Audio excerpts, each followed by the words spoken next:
What's up guys, Mr. SLIN here, and I just finished streaming and we had this really great discussion on the stream about the dice rolls and whether or not you have, who has the advantage when you're rolling the dice. So what I want to do is break that down for you in a video, teach you how to attack with different sized armies and who has the advantage whether you're attacking or defending in Risk. A little bit about myself, I'm a Grandmaster Risk player, I'm in top 4,000 right now. In that app called the Risk Global Domination. And something that's really interesting is that different apps have different ways of rolling the dice, whether you're playing like the actual board game with actual dice, or you're playing an app like the one that I'm playing, Risk Global Domination, where they have this two different kinds of rolling. They have what's called true random, which is the same as rolling actual dice. And they have this other thing called balanced blitz. And so I'll also spend some time talking about the differences between those and who has the advantage in those situations. But first, let me explain to you the rules of Risk in case you don't understand those rules. So it's based on the real board game. And whenever you're attacking, you have the attacker and the defender. And for each attacker that you have, you roll one die up to 3 dice. And the defender rolls one die for each that they have defending up to 2 dice.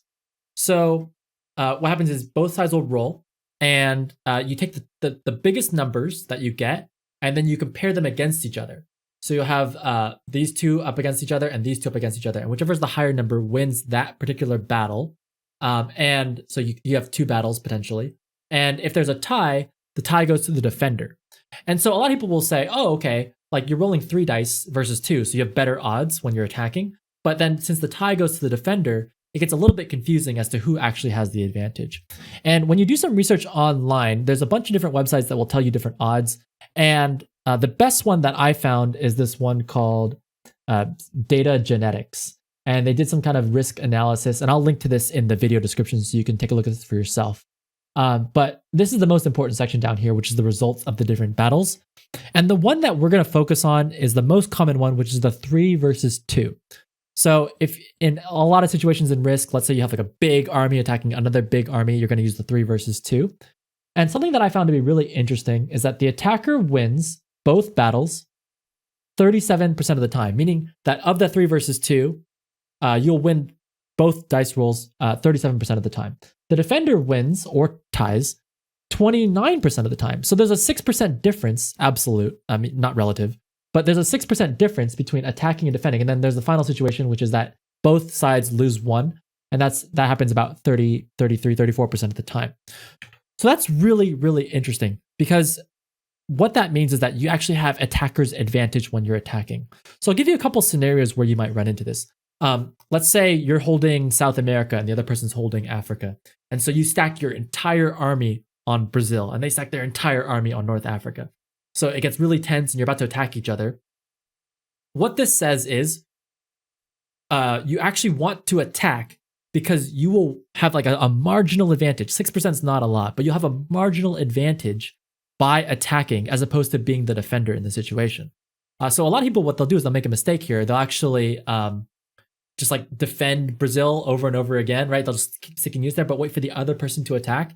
And what this is saying is that you shouldn't do that. Just like in a game of poker, where there's some randomness to it, but there's a correct move to play, even if you just leave it up to chance. That's exactly what happens here. Is that you want to do an attack. You want to be the attacker if possible. There's a couple other scenarios here that this blog or whatever it is lays out. 3 versus 1 is pretty interesting because you actually have like a 66% chance of winning that one in the 3 versus 1. The 2 versus 1 is a 58% chance. So you can see that any situation where there's like one defender, as long as you're attacking with multiple units, you actually get like a much bigger advantage, up to like 16% advantage. Yeah, depending on how you look at it. I'm not a statistics major, so if I'm saying any of these things wrong, be like, oh, Mr. SLIN, it's actually 33% versus 66%, so it's actually a 50% advantage or a 200% advantage. I don't know what it is. I'm just reading the numbers off of this chart here. But basically, you got a big advantage if you're attacking with 1 unit. So what does this mean? Well, if you're an attacker, always try and attack with 3 units. And then if you're a defender, definitely try to avoid being in a 1 defender scenario because the odds are not as good. Unless it's a 1-on-1, which I don't know anyone would ever really even roll that, right? Because you can't attack 1-on-1. It has to be like 2 versus 1. You have to roll only one die. And you could do that, but then you would be giving the defense a massive advantage here at 58%. On the other side of the chart, we've got the 2 versus 2. And you can see that you definitely don't want to be attacking with 2 because you're giving a lot of your advantage over to the defender because they have that tie goes to the defender rule set. So yeah, the defense just has a much better chance of defending if you're only using 2. And you definitely don't want to attack 1 into 2 because the odds are like overwhelming that the defender is going to win in those scenarios. Now, you can read this blog in more detail. There's got some other stuff down here. Avoid all these charts because it's really confusing. But at the bottom, it tells you like advice for defenders and stuff like that. So if you want to dig into the blog, I'll link to that. So something that you want to know when you're playing the game that I'm playing, Risk Global Domination, is that there's 2 different types of rolls. There is the true random and there's the balanced blitz. And you'll find that if you go into the game settings. So whenever you spin up a new game, there's like these 2 settings down here, true random and balanced blitz. And if you play the ranked game mode that I play, which is balanced blitz, then it's actually a little bit different than true random. Go look it up online for yourself. But my understanding of it, and I just did some reading online and reading on Reddit and that kind of stuff, is that basically what they did was they took true random, and true random has randomness to it, but there are these kind of like edge case scenarios where there's like a 1 in a million chance that you could defend it in a weird way, just because that's how true random should work. I'll give you an example. Let's say you have 20 units attacking 1 unit. Well, the 20 should win basically every single time, but in a true random scenario, there is a non-zero chance that the one defender gets really lucky and rolls like 6s over and over again. You know what I mean? Like it's possible to get like 26s in a row. It's a very, very small chance of happening, but it's in the realm of possibility.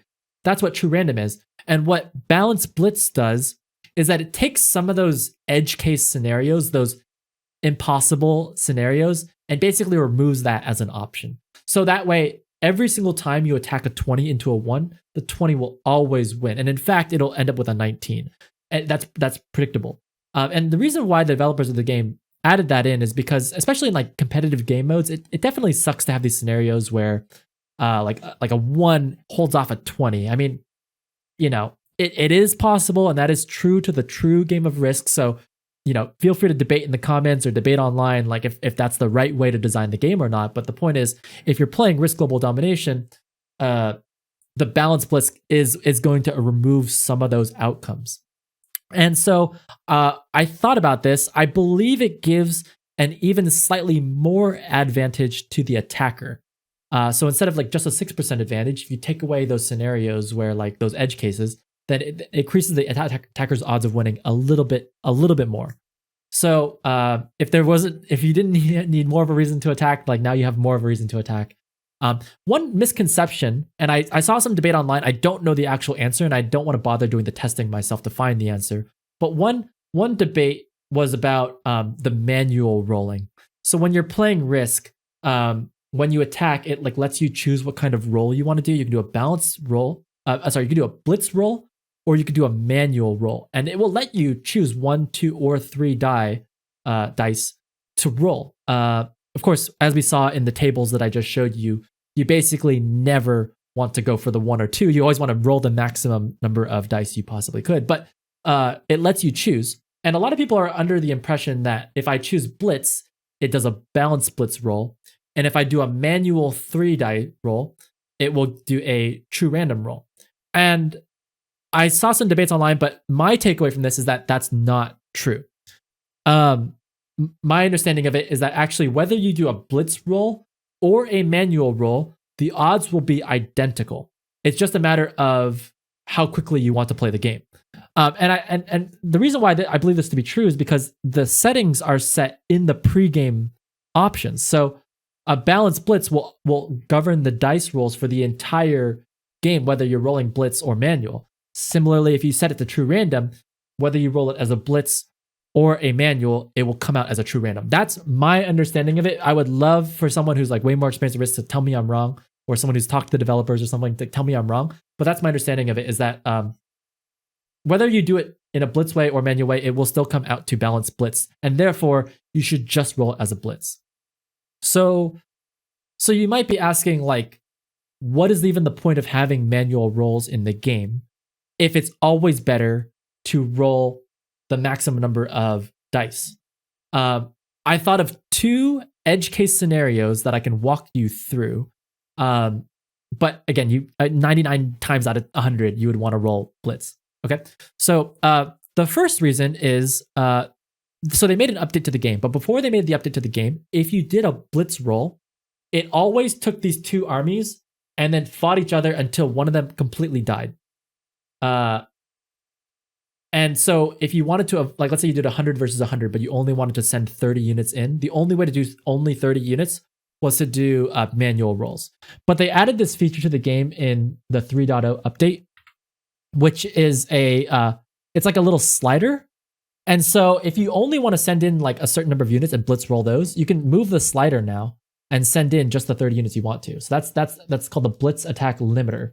And you can slide that now. So that's one reason. I think they needed that manual rolling before, just because like they didn't have that slider in the game yet. So probably will never use manual now that you know that slider exists. The second reason I can think of for why you would want to roll individual die instead of the 3 is there's a weird rule, but like if you attack the 3 into the 2 and your 3 wins, you have to move all 3 units except for the 1. So you have to move all your units into the new territory, except for like 1 unit to stay back and hold the old territory. So let's say you did 100 versus like 100 and you won. You have to move at least 3 units into the new territory because you rolled 3 dice. So if you roll only 1 die, then you only are required to move 1 army over, which there's like very, very, very, very few scenarios where you'd actually want to do that because the odds of, like we showed, the odds of winning with the 1 die are low. So it just doesn't make sense. Like the only reason you need to do this is because like, like in pathing, there's like weird paths and you only want to put certain number of units into each territory. And you might maybe want to roll like one die instead of rolling 3 dice and you're forced to move 3 units into the new territory. You're never going to run into this scenario. So hopefully that explains why that exists in the game. But for like, again, I just use balanced blitz and I just roll blitzes all day long. So I recommend you do the same. Okay, that's it for the video. Hopefully this was helpful. To recap, attackers have a small advantage when you attack 3 units versus 2. And so if possible, you want to be the attacker in this situation. The way that balanced blitz works is that you have some guaranteed outcomes. So especially when you're attacking the 1s all throughout the territories, you can attack those freely knowing that you're going to keep all your units there instead of like true random chance destroying your armies randomly. And then, try and play around with that blitz attack limiter and let me know if you actually end up using that. I don't think anyone actually would, but it's in the game now. So anyways, hope you found this video helpful. Thanks for watching. I'll catch you later. Peace.